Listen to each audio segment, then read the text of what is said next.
মুনকার দেখবে, খারাপ কাজ দেখবে, সে যেন হাত দিয়ে সেটাকে থামায়। কি দিয়ে? আপনাদের তো হাত নাই না? হাত আছে, হাত আছে। ওরা যেই হাত দিয়ে অন্যায় করে ওইটা প্রতিরোধের জন্য আমাদেরও হাত আছে না নাই? থামাতে হবে, থামাতে হবে।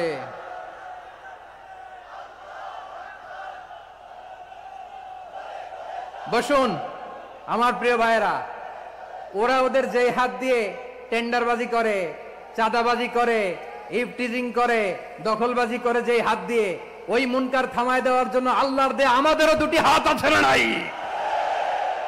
আমাদেরও হাত আছে।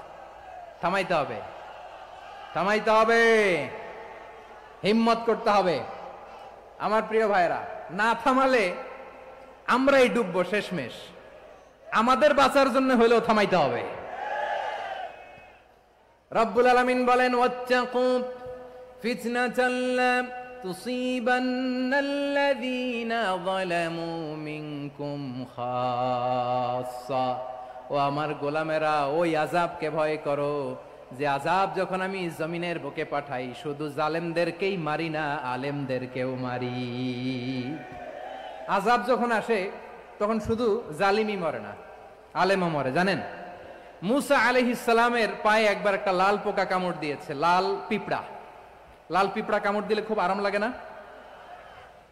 কি লাগে? হ্যাঁ, জলে না? লাল একটা পিঁপড়া কামড় দিছে, তো উনি রেগে মেগে পাশি দেখে লাল পিঁপড়ার বাসা, পা দিয়ে ডলে মুছে সবগুলো পিঁপড়া মেরে ফেলছে। এই ঘটনাটা আল্লাহ ঘটিয়েছেন এজন্য মুসা আলাইহিস সালাম ছিলেন কালিমুল্লাহ, সরাসরি আল্লাহর সাথে কথা বলতেন। তিনি আল্লাহকে জিজ্ঞেস করেছিলেন, আল্লাহ তুমি যখন কোন জনপদে আযাব পাঠাও, শাস্তি দাও, ওখানকার শুধু জালেমরাই তো মরে না, ভালো মানুষগুলাও মরে, তো আযাব দিবা মুশরিকদের উপর দিবা, অবাধ্যদের উপর দিবা, ভালো মানুষগুলারে মারো কেন? আল্লাহ বললেন, মুসা তোমার যে কামড় দিছিল পায়ের মধ্যে পিঁপড়া, কয়টা পিঁপড়া? জোরে বলেন। একটা পিঁপড়া, সবগুলারে মারলা কেন? রেগে মেগে পুরো পিঁপড়ার বাসা ভেঙে মেসাকার করলা কেন? এই মুসা, আমি যখন অ্যাকশনে যাই, আমি যখন শাস্তি দেই, তখন এত বাস বিচার করা হয় না, বাস বিচার করা যায় না। যখন অ্যাকশনে যাওয়া হয় ওইটা ডাইরেক্ট অ্যাকশন হয়ে যায়। চিল্লায় বলো ঠিক কি না? এজন্য আমাদের বাঁচার জন্য হলে ওই পাপ থামাতে হবে, এই শয়তানের অট্টহাসি থামাতে হবে, অন্যায় অপরাধ সমাজ থেকে আমাদের থামাতে হবে। কারণ আযাব আসলে ওরাও মরবে, আমরাও মরব। একটা জাহাজ 2 তলা, আপনি আছেন 2য় তলায়, শুনতেছেন?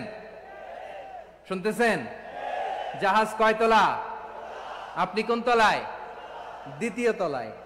নিচের তলার কিছু লোক জাহাজের তলা ছিদ্র করতে আরম্ভ করছে। কি ছিদ্র করতেছে? আচ্ছা, জাহাজের তলা ছিদ্র করলে তলা দিয়ে কি ঢুকে?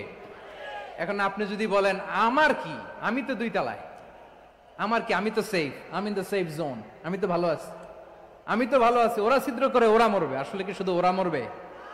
নাকি তলা ফুটো হলে ভিতরে পানি ঢুকলে আপনারও সলিল সমাধি হবে?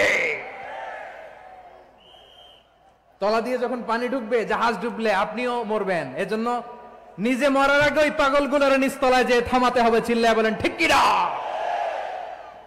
এজন্য আল্লাহ বললেন, মুনকার প্রতিরোধের দায়িত্ব সমাজের টপ টু বটম সবার।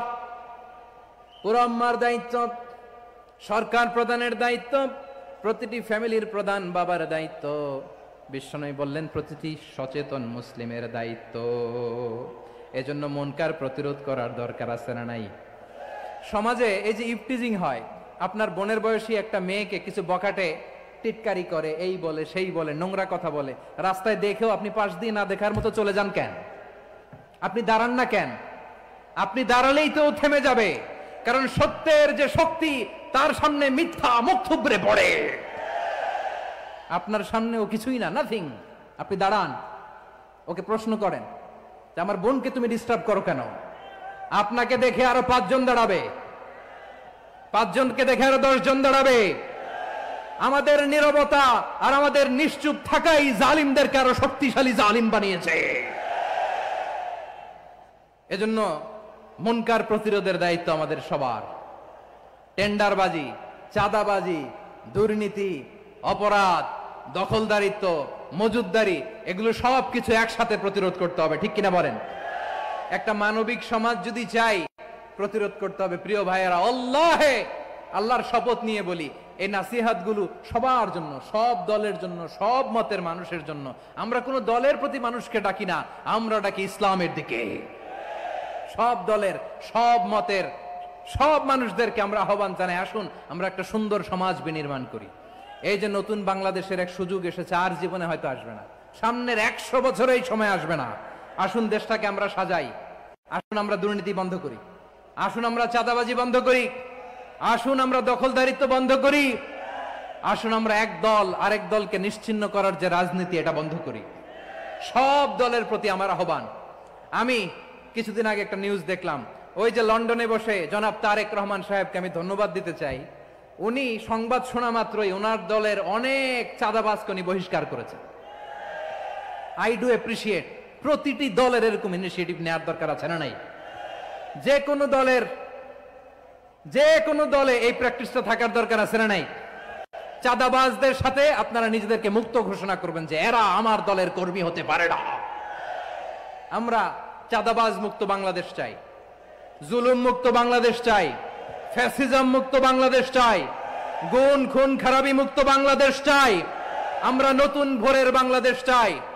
ওই বাংলাদেশ পাওয়ার জন্য মুনকার প্রতিরোধে, অন্যায় প্রতিরোধে যদি বাঘের বাচ্চার মতো, আবু সাইদের মতো 2 হাত উঁচু করে বুককে টান টান করে প্রসারিত করে দাঁড়াতে হয়, রাজি আছো মুসলমান?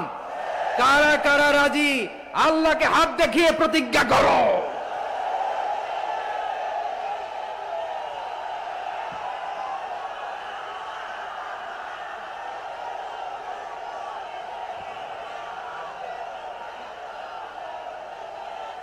আমার প্রিয় ভাইয়েরা, বসুন বসুন আমার ভাইয়েরা।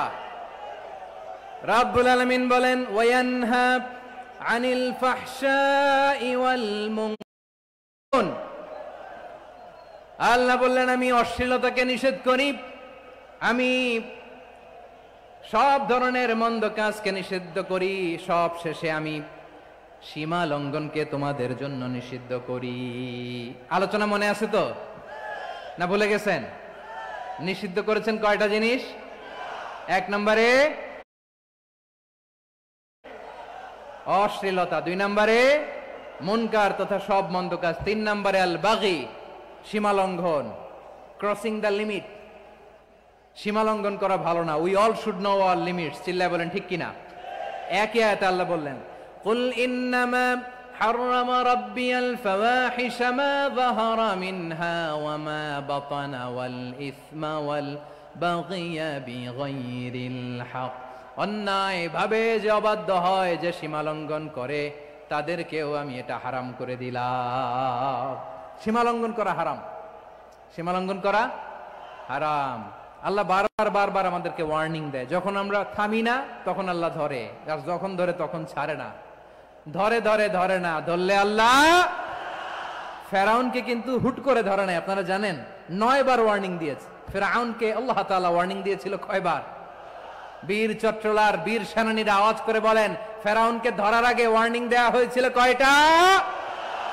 রব্বুল আলামিন বলেন, ওয়ালাকাদ আতাইনা মূসা 9 আয়াতিন বাইয়িনাত। 9টা মুআজিজা দেখিয়েছি। 1 2 3 বারবার এইভাবে রিমাইন্ডার, ওইভাবে রিমাইন্ডার, এইভাবে নসিহাত, ওইভাবে দাওয়া। ফাকুলা লাহু কাওলান লাইয়িনা, নরম করে বলো, সফট করে বলো, যত ওয়ে হতে পারে দাওয়া মেথডোলজি। মুসা আলাইহিস সালামের সব অ্যাপ্লাই শেষ। 10ম বারে যে আল্লাহ ধরছে, 10ম বারে যে ধরেছে। এজন্য আল্লাহ বলেন, আমি সীমা লঙ্ঘনকে পছন্দ করি না।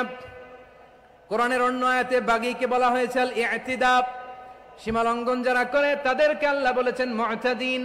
وقاتلوا في سبيل الله الذين يقاتلونكم ولا تعتدوا إن الله